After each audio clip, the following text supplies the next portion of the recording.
Today, I have a very special treat for you. We're going to be talking about winning bidding wars.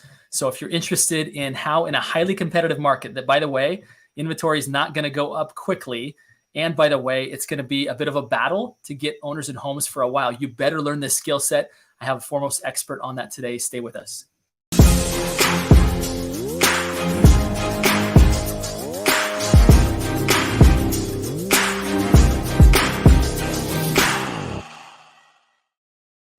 All right, welcome back to the Think Bigger Real Estate Show. I'm your host, Justin Stoddard. For those that are listening maybe for the first time, know that inside of the Facebook group, Successful Real Estate Agents, we go deep on this topic. We help you actually apply, and you'll learn what it means to be a part of Think Bigger Real Estate. So if you're not there with us, join us there.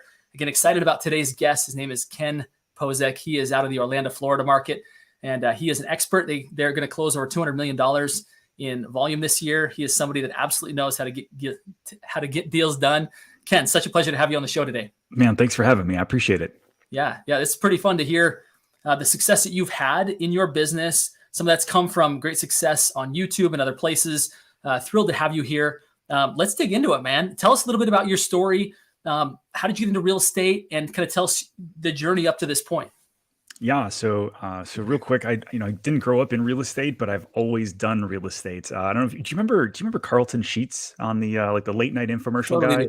I bought some of his stuff. It's sitting around somewhere. Yeah. So my parents also did, and they were like, "We're going to get rich in real estate," and then they put it on a shelf and never watched it. But I came across this stuff at like 15, and I was like, just absolutely hooked. I'm like, you can get rich in real estate. Like that's going to be me.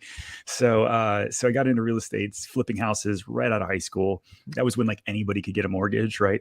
So I just, applied, no income, no credit, and they gave me a mortgage. It was the reason why there was a recession. But so I flipped a bunch of houses, and then eventually the market kind of tanked, and I decided, hey, I'm going to pivot over into sales. And so this was all up in Michigan, and lived outside of Detroit. We built up a team there, just a small team, up until about 2016. And my wife and I were like, I can do real estate anywhere. Why do we live in Detroit?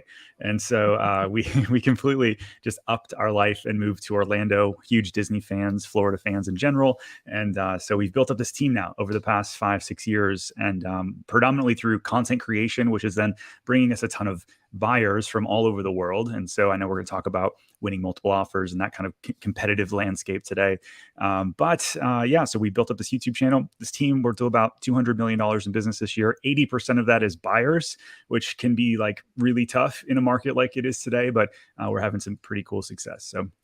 So over $200 million in volume you'll close this year, 80% buyers. Folks, if I didn't tell you that we have an expert on how to win bidding wars, we absolutely do. Ken, you've said enough right there about how credible you are in this space. So do you mind if we just jump right into that and give the folks what they came here for, which is let's figure out how do you win repeatedly, consistently, predictably in such a competitive environment? Yeah. So I think a big piece of it is just, setting those expectations up front with the buyers, right? So many of them have this goal of home ownership, or maybe buying a second home here locally, or, getting out of renting, whatever that might be. And it can be frustrating, right? I mean, there's plenty of buyers, not enough listings, like there is everywhere in the country. But that being said, here in Orlando, there's over 1,500 people moving here every week. And so, it's a problem. Really, every one of our listings we're getting still 20 to 30 buyers offers for each one. Even with interest rates ticking up here pretty quickly. I think a big piece of it is it has pushed a lot of people off the fence. Like, listen, I've been waiting. And now like it's go time. It's either now or never for a lot of people. And so I think that, it's gotten even worse over the past month as rates have continued to tick up. Yeah. Interesting. Okay. So take us to your submitting an offer on a house, and it's competitive, right? And your buyers may not have the ability to go $100,000 over asking, no contingency, no, past inspections, appraisals, all that, right? Now, sometimes you get somebody who can, and I don't know if you advise it or not, but talk to us through kind of your process of saying, okay, how do we outposition ourselves here? I think the number one thing that it starts with is talking to the listing agent and building rapport. Now, the one thing that a lot of my agents have a hard time doing is getting a hold of the agent, right? So it's like we're trying to stalk them everywhere on Facebook, on Instagram, like getting to be buddy, just to say, hey, let's have a conversation to help me guide somewhere in the process. And what's important to the sellers? That's, I think, the number one question that every agent should be asking. So is it just the highest price? Is it an appraisal gap? Is it an appraisal waiver? Is it closing but then renting back free for a couple months? Do they need to close quickly and move out right away? Like there's a lot of questions that you can have help you with the process, because it's not always the highest offer that wins. And so you ask them, hey, how are you going to be handling highest and best? Are you taking escalation clauses or not? There's just like all of these kind of questions that we're going to do to show that we're credible, that we're going to be an easy client to work or easy agent to work with, and then sort of get on their side of the table, right? And it's not this kind of war about who's going to win here. It's like, let's get on the same side of the table. Let's win this together for two great clients and make that work. And so sometimes it gets crazy, right? We don't win every offer. We don't, it's not 100% of the offers that we write, we get accepted, but we kind of trained our agents to where we just can win more often than not. And that's kind of where the place we're trying to be. So interesting how you say that, right? Because I hear the other side of it, right? Oftentimes listing agents are like, man, it's all encompassing, because you got agents coming at me from every angle, wanting to talk again, right? And like your advice is 100% accurate. Like if you could make a compelling offer that would get you the deal with one client, it would not get you the deal with the other client, right? You have to get some more information than what is posted, right? Than what's available on what matters. But getting to them, you got to get creative. I love that, of like trying all different social mediums. Like, how do you get in front of this agent in a way that makes them like you, not despise you? And it's not, it's so easy to get confrontational right now. Like buyers are freaking out. They're pushing you as a buyer's agent. They're looking at you like it's your fault that they're missing out. And that's not always the case, right? And then listing agents are like, I'm so sick of talking to other agents about this listing. I just want to hurry up and accept one many times. And so if you can come across as like just likable, and you're like, hey, listen, I just want to, hopefully get something quick for you to where you don't have to put this back on the market and all those kind of things, to where we get to the closing together and your sellers win. And if you kind of come about it from that, like sort of buddy scenario, I think you got a better chance of winning. Is there anything that you do outside of just the transaction side to kind of build relationships with agents? Right? It's hard to do when you're doing such big business, to be involved in these associations and networks and all of that. I'm sure all of that would work. Is there anything that you would advise that actually helps you get to the table to have that conversation, to almost help you kind of win before you ever get in that situation, because you have a relationship in place? Is there anything that you strategically do or teach your agents to do? Yeah, very much so. So early, even on when I moved here, I started reaching out to all the top listing agents, and not knowing that the market would be crazy like this, but I just wanted to know who the players were. And that ended up becoming very beneficial for myself and my team. So reaching out to the listing agents on these other big teams and say, hey, listen, I know you got a listing at 123 Main Street. One of my agents is writing an offer, or sometimes it's two or three of my agents writing an offer. Can you call them back, or have your agent call them back, so that way we can get this deal done? Sometimes that has been the difference. And so, I teach a ton. My local offices, our local board, I'm trying to be as more and more present, so that way that our name actually holds some weight for my clients when they're trying to get those deals done. I love it.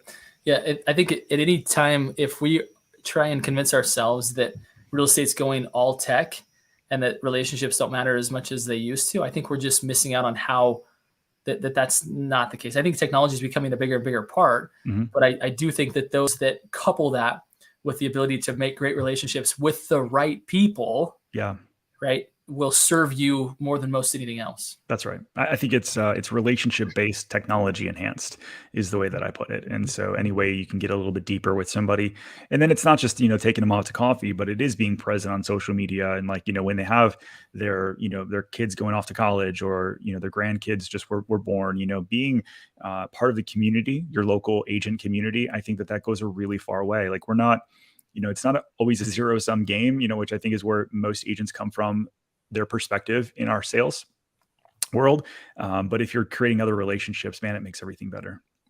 What's your take on inspection waivers, appraisal waivers? Do you advise, not advise? What are your thoughts on that?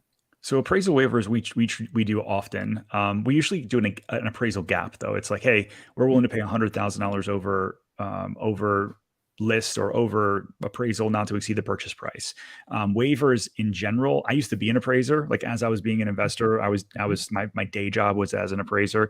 And I know that if you line up 5 appraisers, you're going to get 5 different values.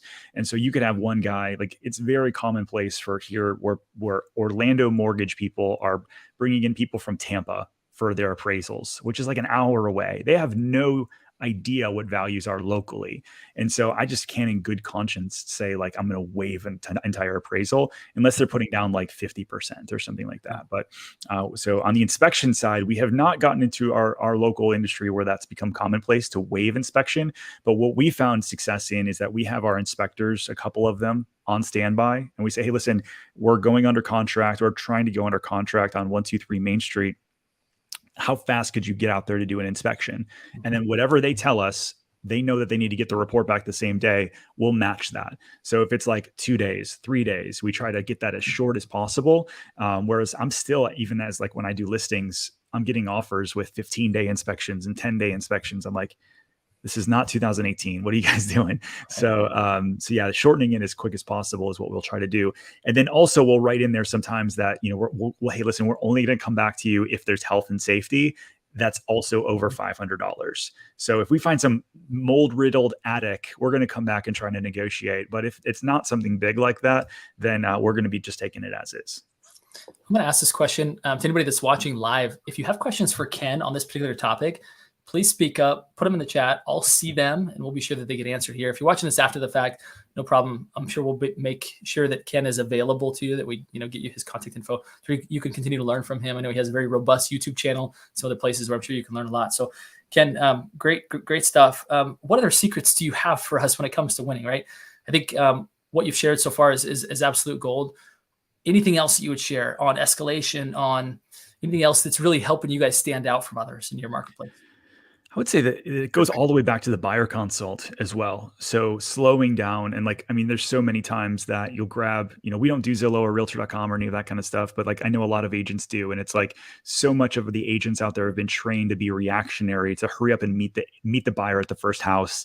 And then you're just kind of after that, you're just a door opener. Right. But if you slow down and you're like, okay, maybe we go show you one house, but after that, we need to go grab Starbucks and just talk a little bit about the market and your motivation and your approval and where we're at as a market and what it's going to take to win. Because I find that many agents are just writing whatever their buyers want them to write, where you got to slow down and realize you're a consultant. You're there to help them with the path of home ownership. And if you're not going to take the reins and through experience, tell them, hey, here's what the market's doing. And are you going to be willing to step up to the plate to win? If you don't have those conversations early and often, then you're just going to be out there spinning your wheels and not getting offers accepted. So we've done a really good job of slowing down, understanding the motivation, understanding the finances, getting them approved with our local lender, all of those kind of things to make sure that they're in the best position to win. And I think that that's another reason why when it comes to it, after I've built rapport with a listing agent, the buyer's like, whatever you say at that point, within reason, we're willing to do. Mm-hmm. It is interesting how and I would say some of the big tech firms have moved the industry in this direction of minimizing the value of agents, making them all peer alike.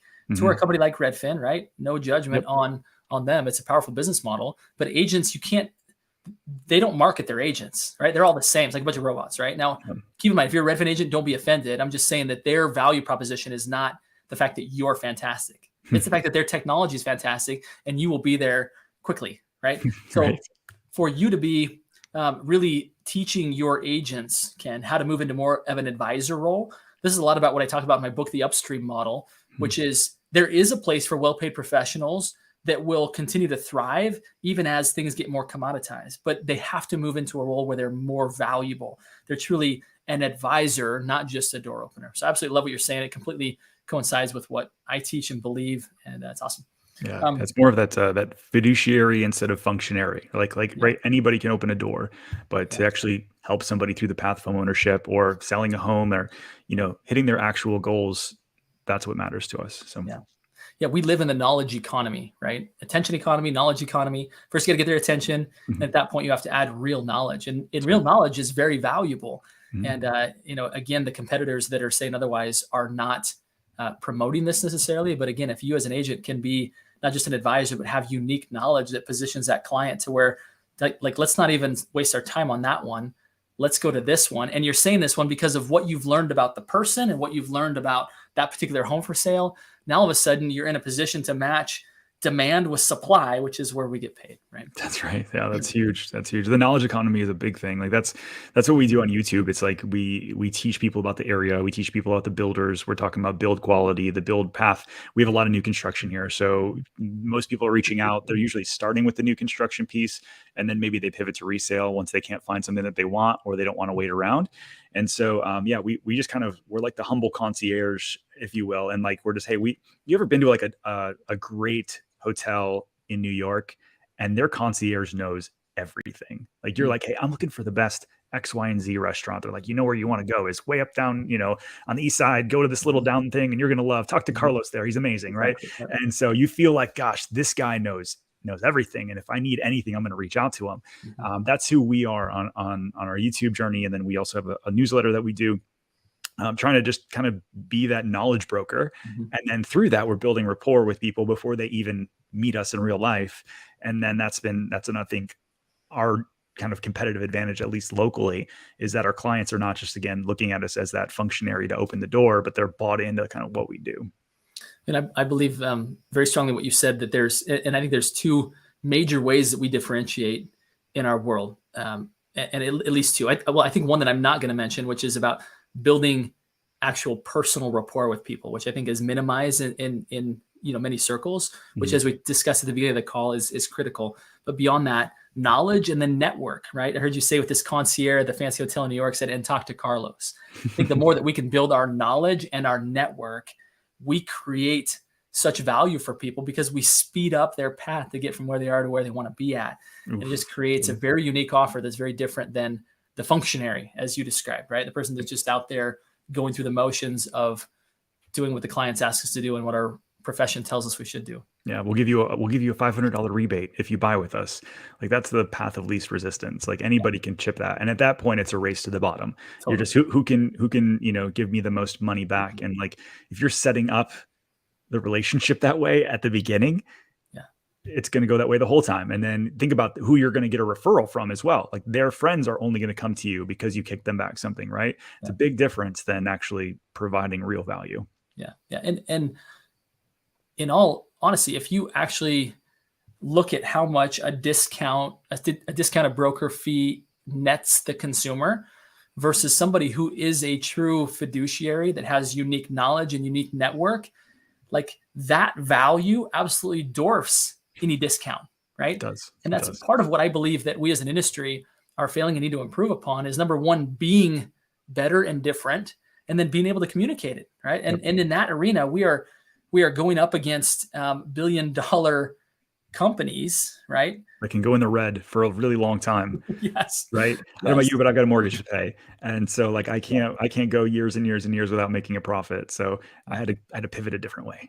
Well, let's talk about that. I think this is a great place for us to pivot to really talk about what you've done in the YouTube space, right? And I think everybody that's listening to this should go follow you on YouTube, because what you've done is you've created your own network, right? You've created your own ability to speak and demonstrate your value, demonstrate your network, that maybe isn't as powerful as Zillow.com, but in your neighborhood, in your circles of the people that are following and subscribing to you, it's way more powerful than anything Zillow can do at scale, right? So talk to us a little bit about how you decided to go that route and how it's going. Yeah. So I think we, unknowingly, I'm looking backwards, hindsight being 2020, we filled the gap of doing the things that Zillow can't do at scale. So that's knowing that, Carlos down at the restaurant, right? It's the knowing the ins and outs of our neighborhoods and what makes different neighborhoods different, the community tours, the gated communities, what homeowners associations offer. It's not just the square footage, the bedrooms, the location. It's all of those deeper things that people want to know that they can't find on a national portal. That's why they come to us. And so everyone who's watching this can become that in their local market, to where people not only look at you for resource, but they're almost like you're like a local celebrity. And it puts you at a different tier of agent that, again, like it changes everything. So I think, Jay and Gary, in the one thing they talk about, what's the one thing that you could do that makes everything else easier or unnecessary? Yeah. And for us, that's been YouTube, because it's now helped us with our clients, our local database already. It's helped us attract new clients, and it's helped us with agent referrals. And so like our lead generation problem has been completely solved. Our conversion's better and all that stuff. So what we did was we looked at, okay, where are the eyeballs looking? Google. Like anytime somebody's moving to Orlando or they're looking to buy here, they're going to Google. And really Zillow and realtor.com kind of dominate typically the first two things. But then down below where all the video is, well, YouTube is owned by Google. And so we just shot video that corresponded to what really great keywords were in our local market. And so we're shooting like the top things to know about moving to Florida, the top 5 neighborhoods in Orlando, the top 3 builders in Orlando. And people, when they search for those kind of things, we come up organically. And so the cool thing about it is we can shoot one video that's going to be a lead gen lever for us for years to come. So instead of me having to show up every day and cold call, I show up a couple times a week, shoot some video, we edit it, looks fantastic, and then that's working for us 24/7. So that's kind of our strategy, and so far it's been paying off. I love it. I have some friends that do a lot in the YouTube space. I'll have to chat about this after the call. But the thing that's really interesting about that is that with YouTube, unlike other social mediums, is oftentimes the views grow over time, right? Yeah. Whereas put someone on Facebook and after the first few hours, maybe days, maybe sometimes minutes, right, it's gone. And it's so far down on the news feed. Whereas with YouTube, they continue to optimize that. And based on what people are searching for, your video can become wildly popular way down the road, right? And and as you said, it continues to live for a long, long time. Yeah, and that's what's different between like say TikTok and Facebook and Instagram, right? It's very much so short form video. It's entertainment, and that's typically it. Whereas YouTube, people are like, I don't know about you, like the first time you go to like change a tire or like you've got a plumbing leak and you're like, damn it, why is this? I got to figure this out. Like you go to YouTube and you figure it out. And so YouTube's kind of this library where people can go and learn. And so it stays there. It's evergreen content that's going to continue to grow over time. It's great stuff, man. I love it. Anything else that you want to share? I've got one more question I want to ask you. Yeah, hit it. But anything else that you want to share that you feel like would be a great secret for people to know, either about winning bidding wars or kind of your presence on YouTube? Yeah, I think the other thing about winning bidding wars is that once an offer's accepted, it's not always going to sale. So I don't know about you, in our market, 14% of all homes that go pending come back on the market. And so one of the strategies that we implemented this past year was that all of my agents will keep in touch with that agent all the way through inspection, and usually even maybe a week or two afterwards. So they just put it in their calendar to do a follow-up. Hey, how's it going? Just your favorite realtor over at the Pozek group at Keller Williams. So we just wanted to see, how's 123 Main Street coming along? Did it make it through inspection? Did the buyers actually put through the deposit? And what we find is that agents on the listing side, they don't want to have to call their seller and say, hey, we fell apart, or hey, yeah, we couldn't get through inspection. We have to go back on the market and then go through that crazy circus again. Totally. So we reach back out consistently, and we're putting deals together every week through this strategy where it's like, hey, we were 4th, 5th, 6th down the line, but then the listing agent says, hey, here's why you lost. If you're willing to do this, I think I could pivot over to you guys. We would cancel out the other contract and go with you. And that right there, that's worth the price of admission. I absolutely love that. And again, it kind of goes back to oftentimes we forget about leads and referrals that didn't convert right away. It's the same concept, right? It is that we're treating these agents as if they were a lead or referral that didn't convert right away. And I think that when you look at it that way, there's probably agents that are deep inside of a negotiation, right? Where the people had said like, no inspection contingency. And all of a sudden they come back and they kind of went kind of funny on you where they're like, well, this is a safety hazard. And you're like, that's not a safety hazard, right? And it's like, wait a minute. And this agent is like, how do I get out of this? I can't now. Right. But if you were staying in contact, they would say, hey, we have another option. We don't have to, like you said, go back through that whole circus again. So absolutely brilliant idea. I think everybody that's listening to this, I'm going to get some love here from people that are listening. So awesome. Good stuff, Ken. Great stuff. Let me ask you this final question as we're running out of time here. Final question is this. You are a big thinker, no doubt. And my question to you is, what does Ken Pozek continue to do to continue to be a big thinker, to continue to expand your possibilities? What does that look like, Ken? Teach us. Man, I think for me, it comes down to the people that work with me, my partners on my team. I look at some of these, especially like the younger ones that have the 20, 30, 40 years ahead of them in their career. And I have to think bigger in order to give them opportunities or they're going to bounce. And so if I'm not thinking about what does the next generation look like? How can I make these people really wealthy? How do I create more opportunities on my team in order to see them succeed so that they don't need to leave and start their own thing? That's what keeps me up at night, or at least gets me excited. And so we're talking about, we've got investment arms, we've got this media company we're growing out, we're growing as a team. So I need more leadership layers. And so giving people opportunities to earn in on that. And so for me, that's how I think bigger. I could stop right now and do really well and still probably retire in 4 or 5 years and be good. But for me, it's like, okay, I got to think bigger to keep things moving forward. And it's exciting to figure out, right? Like once you figure something out, like we all expect that you hit the pinnacle and it's going to feel different than it actually does. And so we hit it, and then now it's time to keep going. And so that's just how I'm wired. I absolutely love that answer. I'll tell you kind of a personal story here that kind of ties in with this. Oftentimes we're told over and over that culture matters most. In order to get and keep great talent, you've got to have a great culture. And I believe that, but I think there's even something more that talent requires, which is more possibility, more opportunity, a path to fulfill their ambitious selves. I think if we only focus on culture of people loving each other, but we don't show them a path to get to their biggest dreams, then like we're going to lose them. They're going to have to bounce, like you said. So I absolutely love that, is that we have to be, yes, making it a very safe and fun and enjoyable, successful environment. Beyond that, we need to also be creating a path to help them uncover and identify themselves, and then ultimately know that this is the best path for them to get what they want, right? That's right. That. So love it, man. There's, go ahead. No, I think that's brilliant what you just said. I think that, going to escape games or out with the bar or like, creating a fun environment is one thing. But like, I think most leaders look at their people and they think, okay, how can I just make them make more money? And what I found is that, more money might be part of it, but it could be more time with their kids. It could be travel. It could be more recognition on an industry-wide level. It could be, just financial freedom. There's so many things that just selling another house doesn't accomplish. And so if you don't slow down and really get to know your people, you won't know those things. And so, that's what, to me, what culture is on our team. Well, it's back to the same principle that you taught us when getting an offer accepted, right? Is that you have to know, what do the sellers want? And we have to go back and look at our talent to say, what does my talent want? Is it in alignment with what I can give them? Yeah. And then deliver on that. Again, it's essentially getting a long-term offer accepted, right? Is where you continue to work here day in and day out. So that's right. Great principles, guys, that we're learning from you, Ken. Love it. Such a pleasure to now have you in my network. And thank you for teaching us what you've taught us, and for being a big thinker and inspiring so many people. I'm sure clients, teammates, and now the Think Bigger real estate community. So appreciate you. Man, thank you. And for everybody listening here today, you know what my final request is? It's these 3 simple words, and they are: go think bigger. Ken, thanks for helping us do that today, my friend. Awesome, man. See you soon.